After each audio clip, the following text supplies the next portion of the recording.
Sometimes all I think about is ships, late night and the middle afternoon. Sometimes all I think about is ships. Yes, ships it is, and ships it will be.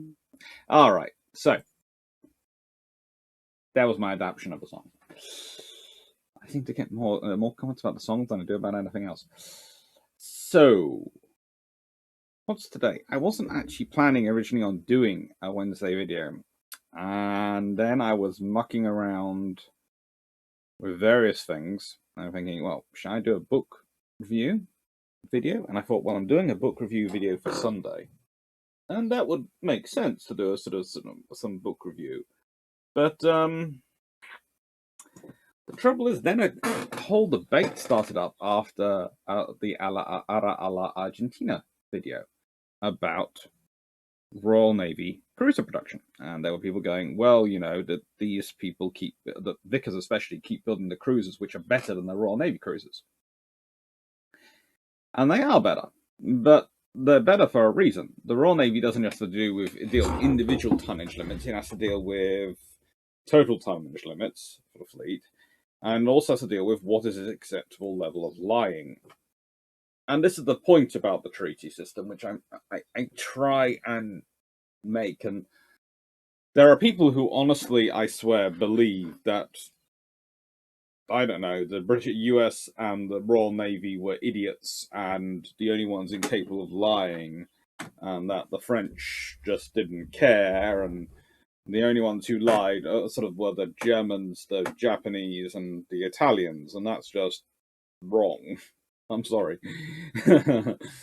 Water for armor. There are all sorts of other things. There's the as Clarke was recently talking about, and which I have also talked about several past, the amazing case of turning box armor into a full armored belt on the county class cruisers, and adding all the extra weight of fire control and extra air defense weapons and all those things. And they do not start sinking perilously low in the water, but appear to be remaining actually excellent sea ships with excellent clearance between them and the waves. Yeah, and the counties and Nelson and Rodney are done in the 1920s or so. So it's like that. So that goes against then the idea that they just develop into cheating after they realize everyone else is cheating. You realize that they are, how do I put this, coloring within the grey areas from the moment the treaties are signed, and that everyone is doing it. And here's a shocker. Even with the treaty I'm proposing, people would still be doing it. The thing is, we've seen my equitable treaty video, and what that series is all about is what would have been an equitable treaty that would have allowed everyone to colour within the grey areas to an extent, but would have provided enough of incentive that no one was going to go A, too far, and B, no one would feel completely boxed in. Because there's the thing, if you can't build ships and someone else can, then your reaction is going to be extreme. But if there's a defined ratio, let's say it's the one I've gone with, 10-7, or if it's a 3-2-1 ratio, which is another option which is worth considering, i.e.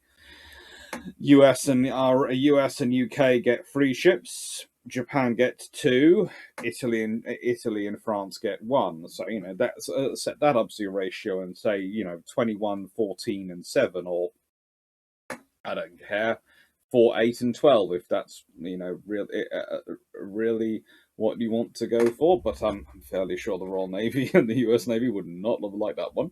Or 15, 10, and 5.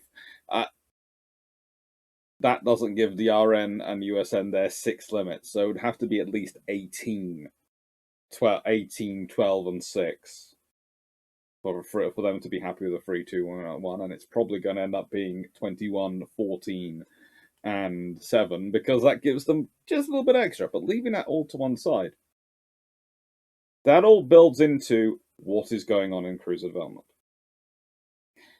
And the Era Argentina should it, is a great point for a debate because it is a much improved air diffuser. 9 guns, its firepower equivalent to a crown colony. Interesting ideas put forward about whether or not it would have been better if it was a Dido. And it's one of those interesting things because a Dido is actually a very useful ship in terms of acting in concert with destroyers, working with them, and is good for Mediterranean convoys and task group operations when you want to provide level of air defense, heavy air defense. However, if you look at how they're used during the war, it's very rare, and basically this is the only ship we have left, so we're going to have to use it, that a Dido goes and does a solo operation. Because the 5.25 is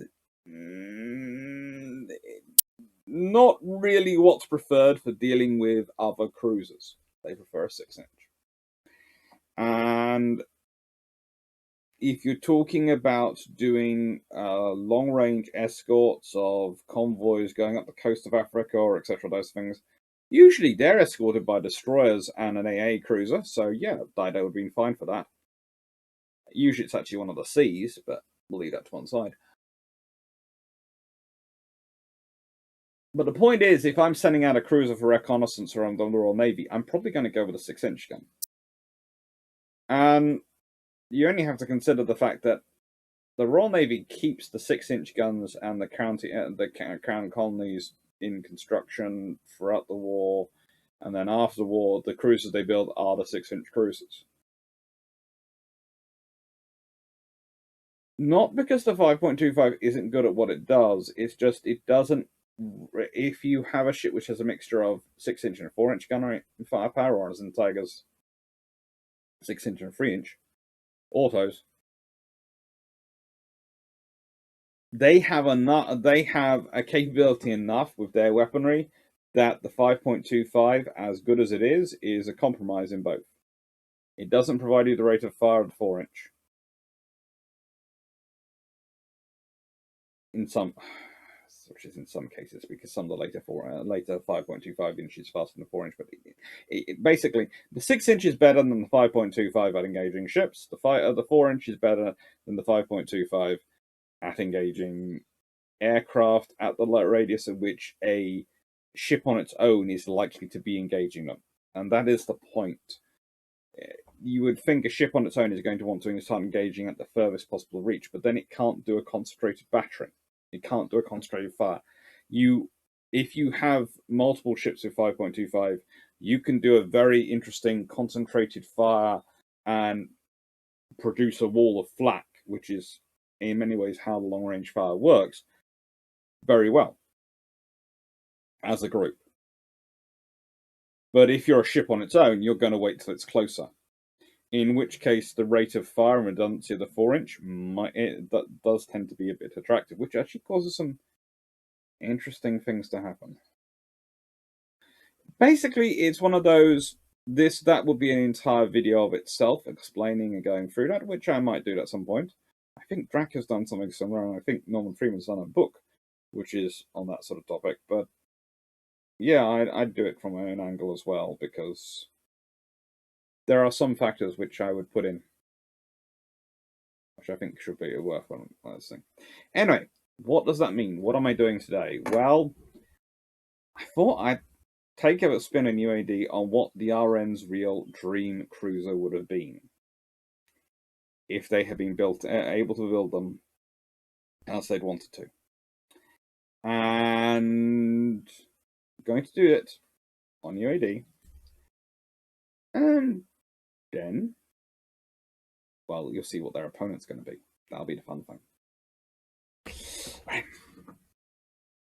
Going to UAD in 3, 2, 1.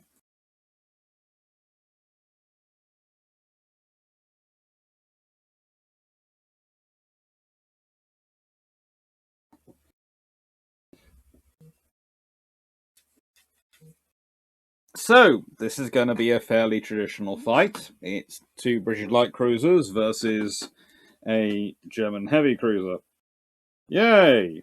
Well, it's not exactly unusual, but it's still one of the more common things that the Royal Navy expected it was going to have to deal with. And it's sort of how the Royal Navy thought it was going to be. Now, you'll notice something about these cruisers. UAD doesn't have a quadruple 6-inch gun. So I can't do a quadruple 6-inch. But the Royal Navy would have quite liked more guns, even on the Town class. So, meets the Chatham class, which are my attempt at still keeping within sort of treaty limits. Building something which has, well, as you can see, a rather gorgeous layout. Now, I have been nice to the Germans. I have only put 2 of these into each battle, 2 of these into this fight. So, realistically, the German vessel, which is my attempt to try and make a better Deutschland class. You'll notice I've gone for twin 11 inches and I've gone for 3 of them. That's mainly because every time I try and stick the 4th in, it makes it go so heavy it just overbalances. But this is my attempt to try and make a Deutschland class which works a little bit better. Interesting ship. A lot of torpedoes, if one checks out. Yes, it has a 5 launcher aft here, underneath the aft turret, and those forward. Let's go see my ladies. You appear to be doing fairly well. I'm not quite sure how. There's 11-inch guns raining down you, but you are now firing your 6-inch guns. And you have lots of them. And lots and lots of them. And the trouble is, you've got to get very close. This is not a River of the Plate battle, because there is no 8-inch cruiser here. No 8-inch cruiser. Just 36-inch guns facing off with 6 11-inch guns. And that probably compared to them, they should be calling it a battle cruiser, but this is just a cruiser. Trust me, it is just a cruiser. Ouch. It's an interesting fight. Oh, there are torpedoes in the water. Torpedoes in the water. You know I don't like torpedoes. In fact, I've actually fitted them with torpedoes, and both sides with torpedoes. Shows you how serious I take this match. Oh, smoke, smoke, smoke, smoke, smoke, and avoid.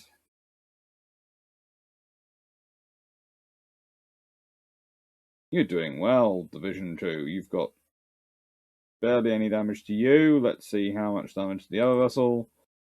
Pearl? Really? UAD, you've got America involved in this. Pearl. Not a completely un-British name, but come on. If it's a town class British cruiser, the only Pearl people are going to think about is Pearl Harbor. So I suppose if the RM was launching one of these cruisers in about 1942, they might name it for Pearl Harbor in honor of their valiant sacrifice after they've been attacked. But highly unlikely for those 2 ships to therefore end up facing off against even a reformed Deutschland class. Although there is something which sometimes wonders whether the Germans would have been better keep churning out Deutschland class sort of size and style ships, or Scharnhorst style ships, actually probably better. Still, because Scharnhorst was a lot better than actually trying to build battleships. That if they had concentrated on a sort of 2-tier strategy, or even a 3-tier strategy for their naval warfare, going for 11-inch gun battleships, i.e. the Scharnhorst, aircraft carriers. If they'd gone for the Graf Zeppelin, then that really wouldn't have been much improvement, but you never know, they might have actually worked out a better one. And submarines. That would have been a fairly good, comprehensive group they could have built, and they could have actually, their infrastructure turned it out. It's kind of like Yamato and Musashi, Bismarck and Tirpitz suck up all the naval resources. Like ginormous hoovers of mechanical ingenuity, they suck everything up. it is interesting to think about it, that the nations which had the least in the way of naval infrastructure managed to get sidetracked trying to build what were in many cases white elephants because they could only build them in such few numbers. They would tie down large amounts of enemy forces in terms of their capability, but wouldn't actually be able to deliver anything. And they tied down those forces because, in fact, they existed. So they had the allies had to be ready for them. But one of the other things is, the allies, despite having to have those forces, always seem to find enough to do the operations they want to do. It's almost as if those big things which are tying down their resources are something which is very useful for presenting an argument to people like the Treasury, etc. We need to keep these ships in service. We need to keep this available. We need the funding for this because of X, Y, and Z. Not really necessarily because X, Y, and Z are expected to come out at any moment, because they're often not expected to come out at any moment. Anyway, let's go back to the division. I wasn't expecting you to be making an 11-inch an 11-inch cruiser run away from you that quickly. Let's be honest. If that ship had been built in the First World War, she would have been a German battle cruiser. Diesel powered, 30-knot ship. I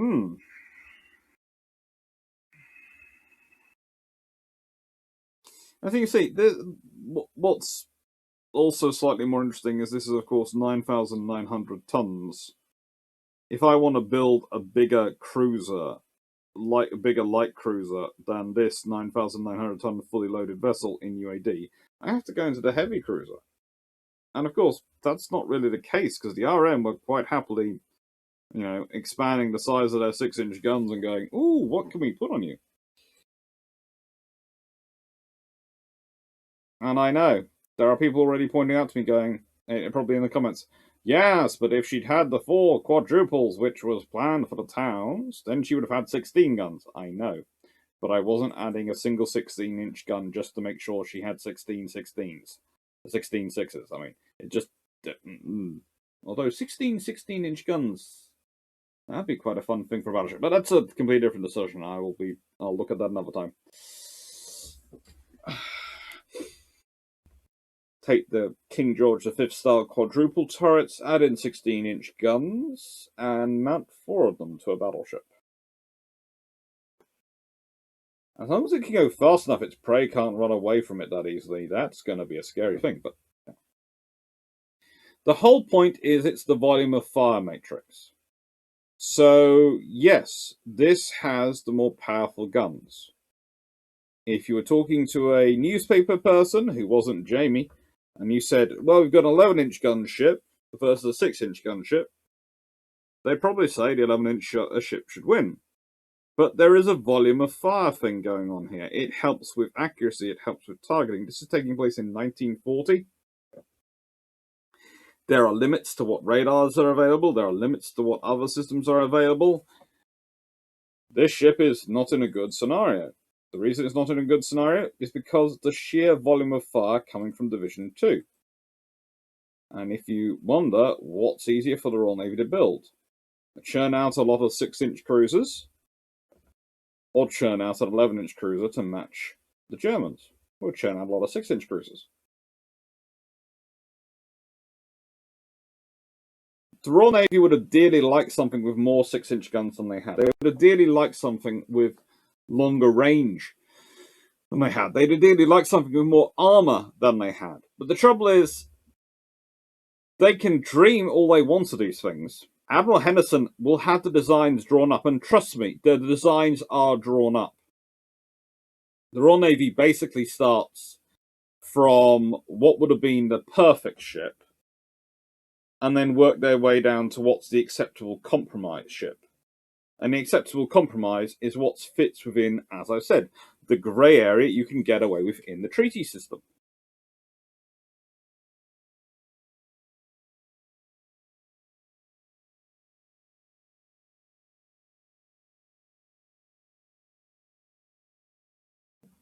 Eventually got to it. Surprisingly, it's holding up well. Its armor is good. But, yeah, it's got 5 rounds left of torpedoes. I don't think the aft torpedo launcher is going to work again. That one looks like it. No, somehow they've managed to hit the opposite side torpedo launcher. I'm not quite sure how, but that takes it. And there is now fire rather close to the forward torpedoes, starboard torpedoes. That will be fires I'd be putting out as quickly as possible.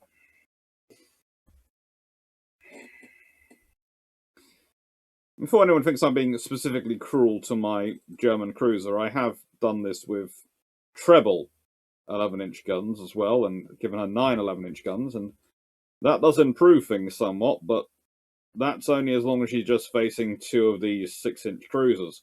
If there's 3 of these cruisers, or there's an 8-inch cruiser there, or even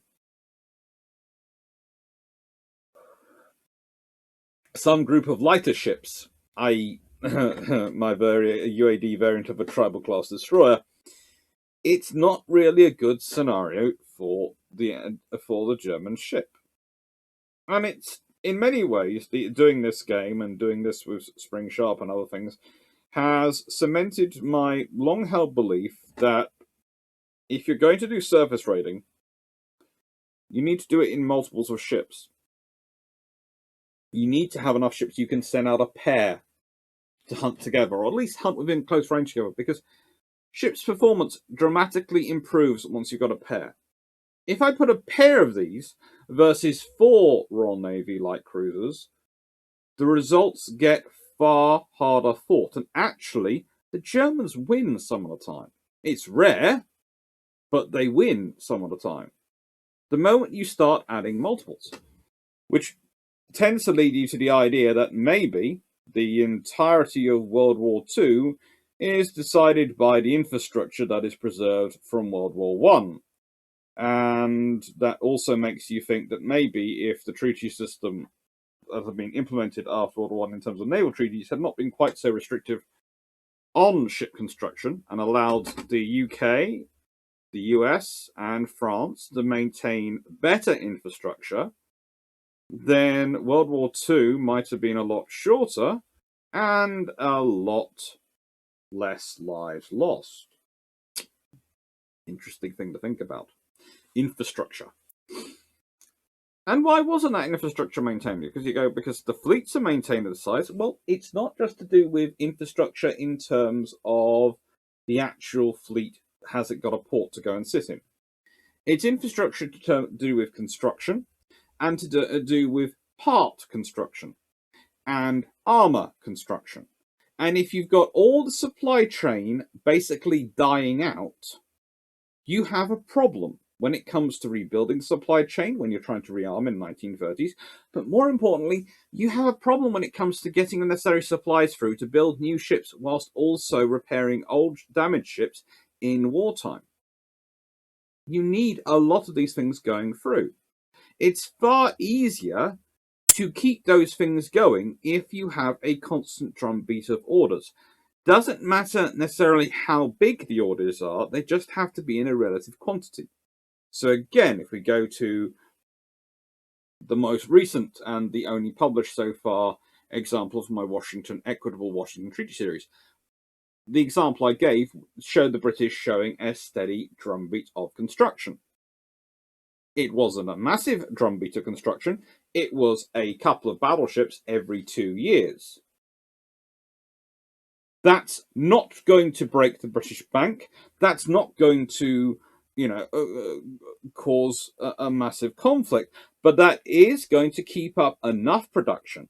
That is going to keep up enough things going to maintain the infrastructure, to maintain the ability to produce the quantity and quality of ammunition, and quality of armor, and quality of steel, and quality of components, especially if you factor into it that the likely programs I'm going to be suggesting as we go in of aircraft carrier, of cruiser production, that all keeps the armor up.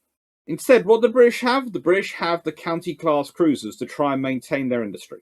That's what they have going. Yes, people point to Nelson and Rodney, but they are one-offs. They're a pair of lovely ships built. Well, hey, we've built a couple. That's not going to keep industry going. It's the county class cruisers. And honestly, you can almost see there, if they did have, as we said before, neither me or Drac have found the smoking gun which proves it, but if they're designed for those extra 4-inch plates to be so easily inserted in order to give them sort of belt armor, then actually ordering that armor to be produced helps keep the armor industry going. But that's not the same as producing the armor for a battleship. That's not the same volume by any stretch of the imagination you need to produce for a battleship. And if battleships are coming through on a regular basis, you keep the capability to produce for that volume going. You know how much you are going to have to produce. You know you're going to have to produce a certain amount of armor coming up. And that means there's also going to be, again, if you've got this production going through, the requirements going through,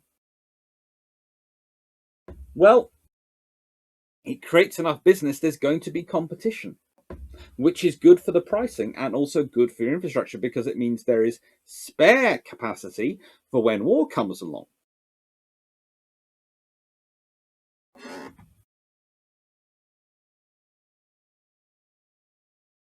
Treaties, especially the treaties or the warship treaties done in the interwar years, are done with the best intentions. They're done to try and create peace.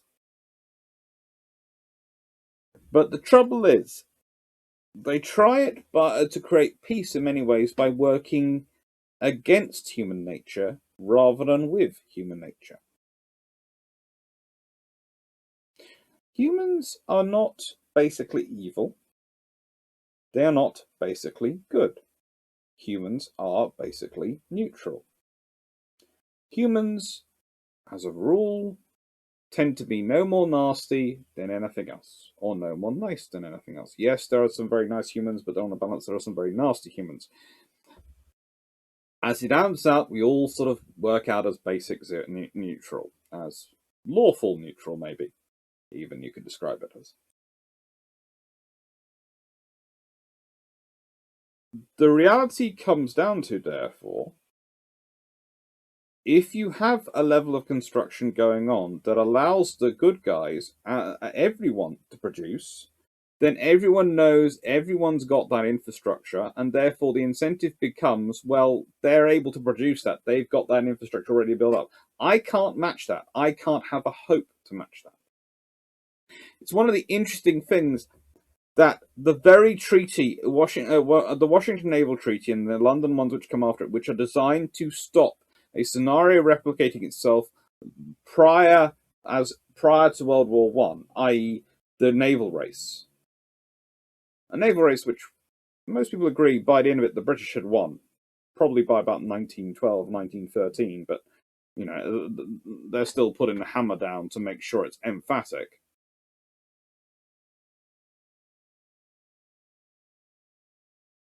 But the problem is that naval race, in many respects, happens because, and ends up, I'm sorry, it does, because when the Royal Navy builds HMS Dreadnought, they then build the Invincibles, and their whole advantage is erased in seconds, in many ways, because they've built this new ship, and then they haven't started pumping them out. A more sensible thing would have been to have built Dreadnought, then order immediately 3, if not 7 more Dreadnought-style ships, and 4 Invincibles, i.e. a full battle squadron of 8 ships, and a couple of divisions, or half a squadron of battle cruisers. That would have been the sensible funding approach, to have done that, and then gone, boom!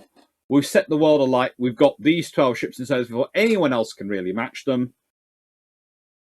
We're now building from a foundation of strength. We have that capability. We have that strength. And that's the sensible approach to go. But they don't. Which allows the Germans the ideas they can catch up. It's the same when we consider the naval treaties. What have they done? They've made it so that the Germans feel they can, if they build high enough quality ships, they can match up and potentially could catch up. Yes, there are serious people in Germany who understand the reality is they won't be able to. But the thing is, it looks close enough on paper that people, especially the political leadership of Germany, can delude themselves it's possible. It's the same with Italy. It's the same with Japan. Because no one has been building, because no one has the infrastructure to keep going, everyone thinks they can do it. Everyone thinks they're starting from an even playing field. We know in reality they're not. The Royal Navy knows they're not. The US Navy knows they're not. The British know exactly how much industry and economic firepower they have available to them, so do the US. The thing is, though, that firepower would have been far more in your face and far more viable if they kept the building going.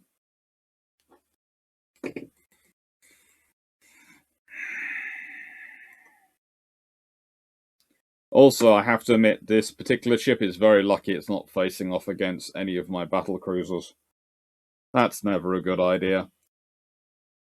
And that leads to another question which is being talked about, which keeps coming up. There have been a few talks recently, which have been put out on YouTube, etc., which are basically very anti-battle cruiser.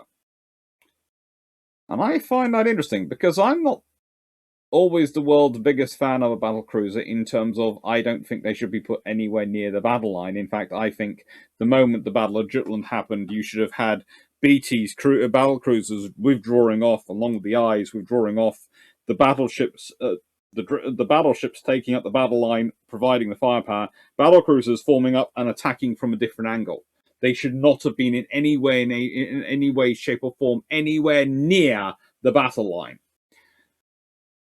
Because that's not what they're designed for.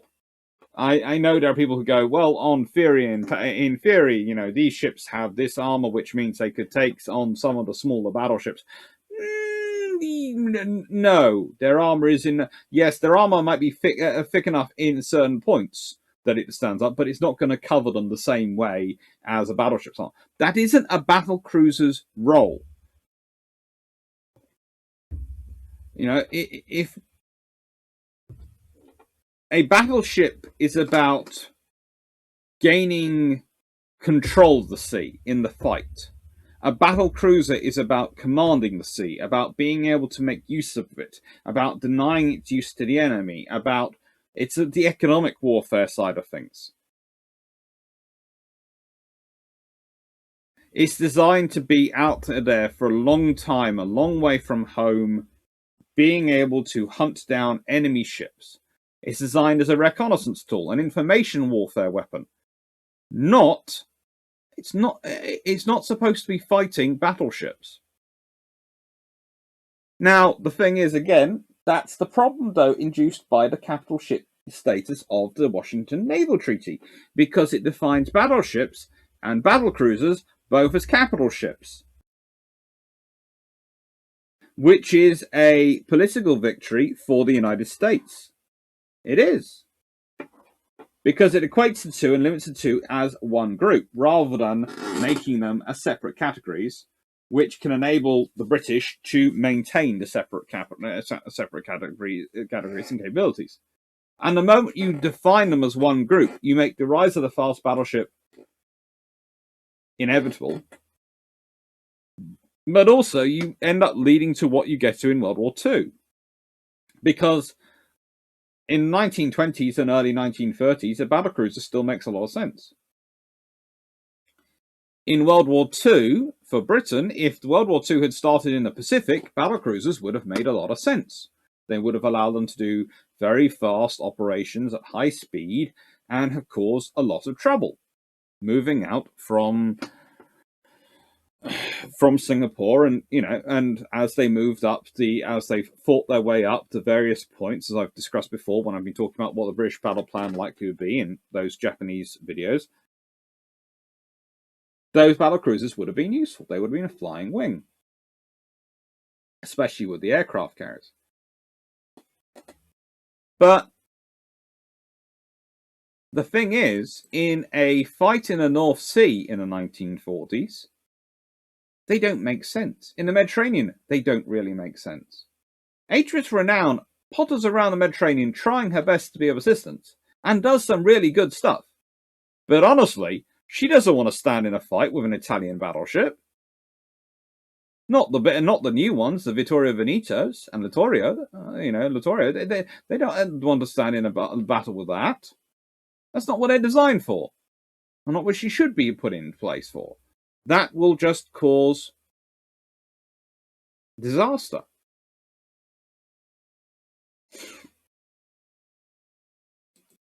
But ultimately,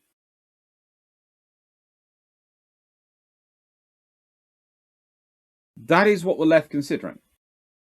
We start talking about we get trapped into the fight of the Denmark Straits and the fate of Repulse with Prince of Wales, when in fact Repulse, arguably, if she could have abandoned Prince of Wales, might well have survived that engagement because she was dancing around like a queen. I mean, literally, Repulse, the move she was pulling off, it was like if you've ever watched Strictly Come Dancing or Dancing the Stars, I think it is in America, and occasionally. My mum and sister are massive fans, and occasionally, I watch some of these series, and occasionally I still catch it.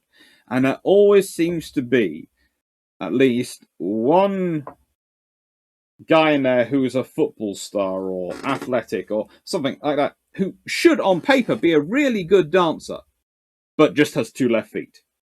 And then there's this professional dancer. She will be dancing around him like anything, basically doing every single move she can, twirling, jumping, everything to try and make him look like he's actually dancing.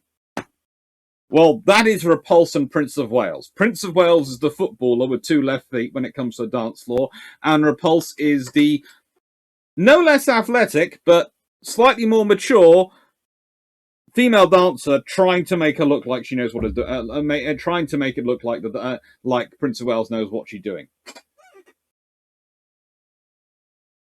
That is a Repulse's fate does not write off the battlecruiser concept.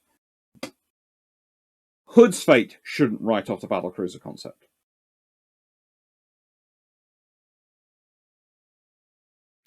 In the end, what we have to understand is that the development of naval technology has been so constricted by the treaties, has been so manipulated by the treaties in terms of their infrastructure, what they end up resulting in, with fourth and fifth and sixth order consequences which were never envisaged by their writers. Never envisaged by their writers of those treaties. That you end up with the scenario you do. That you end up with a world war where not just the US Navy is rebuilding itself, but the Royal Navy is rebuilding itself. All these navies are rebuilding themselves in war, not before the war, but during the war. US Navy gets a little bit longer to do it, but half the trouble at Pearl Harbor, etc., is because they are still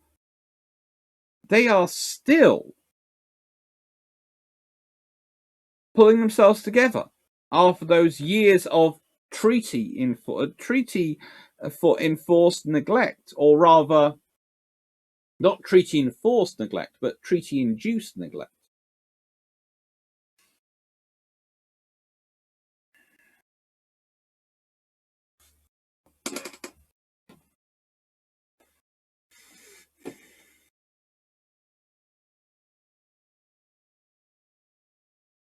Still doing 30 knots, carrying along quite happily. This is turning into a Battle of the River Plate scenario, isn't it? And I have to say,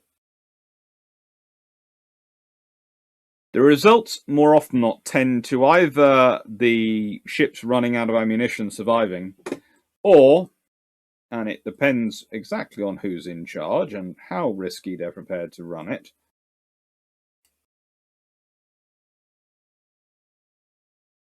or the German ship going down to torpedoes.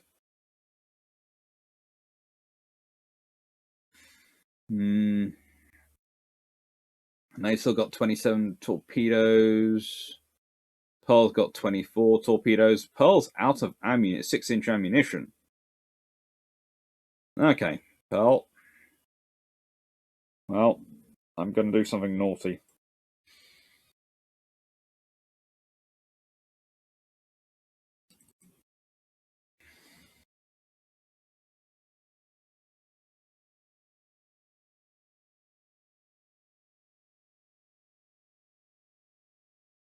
Yeah, Pearl, we are going in close for a torpedo run.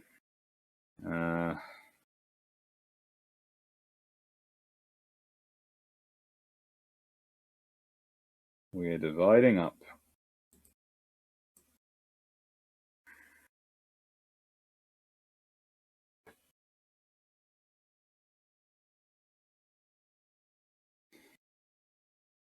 This is going to be close. Right.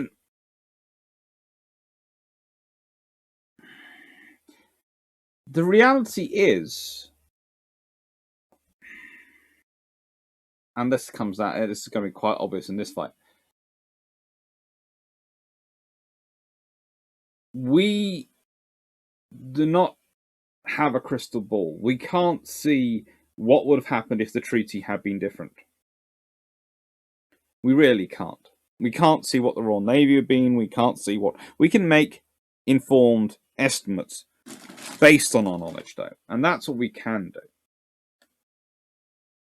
And the more you look at it, the more you look at the reality of what was going on, the more you realize that there were so many good intentions. There were so many good intentions, but what took place and what happened was not what they intended. And so therefore you have to go, why were they so blind to this? Well, A, it's good intentions. B, it's good people who are objectively good, presuming others are objectively good. And C, it's still the shock of World War One. It almost makes me sort of start to think that maybe no international treaty should be agreed for a certain amount of time after a major conflict. That while we're still running on the shock and the belief this will never happen again, we should keep quiet. Just noticing. I'm coming. Yeah, it's now in 4-inch gun range.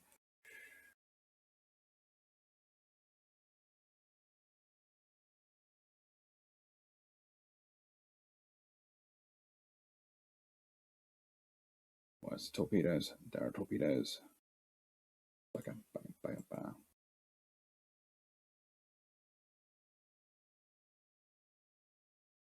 Yeah, made it through the torpedoes. That was their last 5 torpedoes as well. That was really not sensible to launch your last 5 torpedoes at that range. I have a lot more torpedoes, and I am literally doing this to get into torpedo range.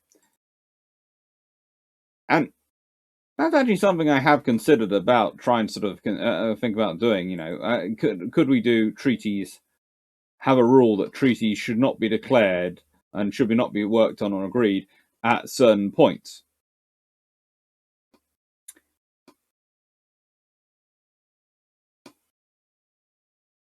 The reality, though, you have to admit, is that often it's wars and conflicts like that which actually give the impetus for the treaties in the first place. And so you have a problem. First World War gives the impetus for the treaty.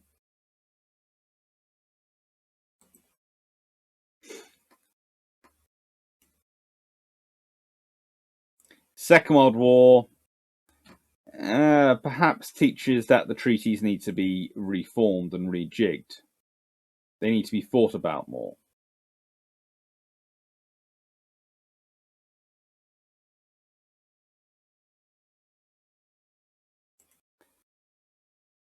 Talk about getting to the white of their eyes.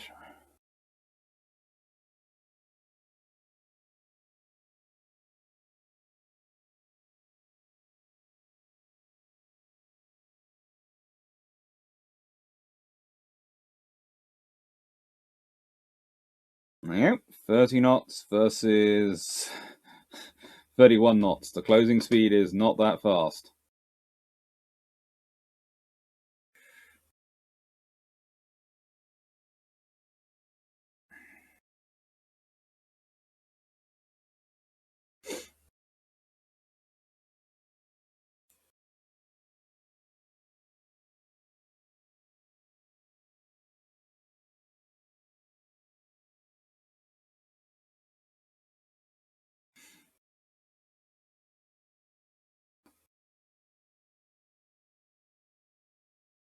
All I've got is 4-inch guns and torpedoes.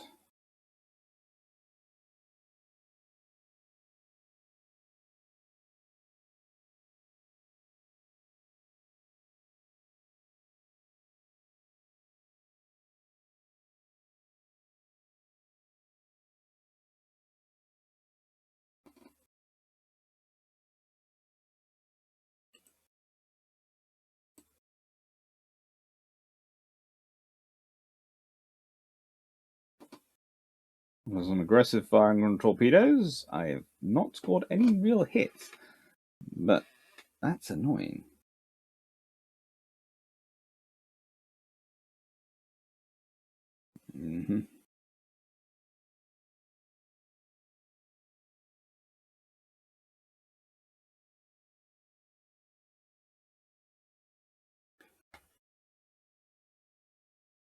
I can do the same with I can do the same with Chatham when she runs out.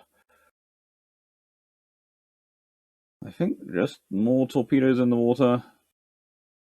Oh, this could work. This could be it. Is it going to work? Yep. Thank you, Pearl. And this is why you carry torpedoes. Oh. So I hope you enjoyed that, and I hope you enjoyed the discussion which went with it, and that'll be today's Wednesday video. As said, there's a Thursday video, there's a Friday video which I'm sort of working on, which may come out on Friday, may not. Should be a video on Friday. And then probably next week there won't be a Monday video, because I'm away all weekend sorting things out, so I won't have a chance to record anything. So, you know, the core videos I always promise are the Tuesday, the Friday, the Tuesday Long Patrol Cruiser series, the Thursday live, the Long Patrol which comes from the Thursday live, which normally comes out on a Saturday, and the Brew Ships on a Sunday. And that's what I always aim to keep to at the minimum. But yeah, there is going to be occasionally popping up in the future, probably some continuations on the series that I'm planning now for the Washington Treaty, and then eventually will be the London Treaty, looking at that, what an equitable one London Treaty would be, and then I'll be looking at what an equitable second London Treaty would have been. Basically non-existing, but we'll leave that to one side. All right, thank you very much, everyone. Hope you enjoyed, and take care. Thank you for all your support, and thank you for all the help you give me in terms of Patreon, in terms of topic suggestion, in terms of everything you do. It's really, really amazing, and yeah, looking forward to Canada. Gonna put lots of pictures, and there is an Instagram. I do have an Instagram account, which some of you have found, as well as Twitter, and there will be pictures of us going through, well, the airport and the traveling and the ships and all we get up to out there, put up on the Instagram as it goes, so you can follow it if you're interested. Take care, everyone, and have fun.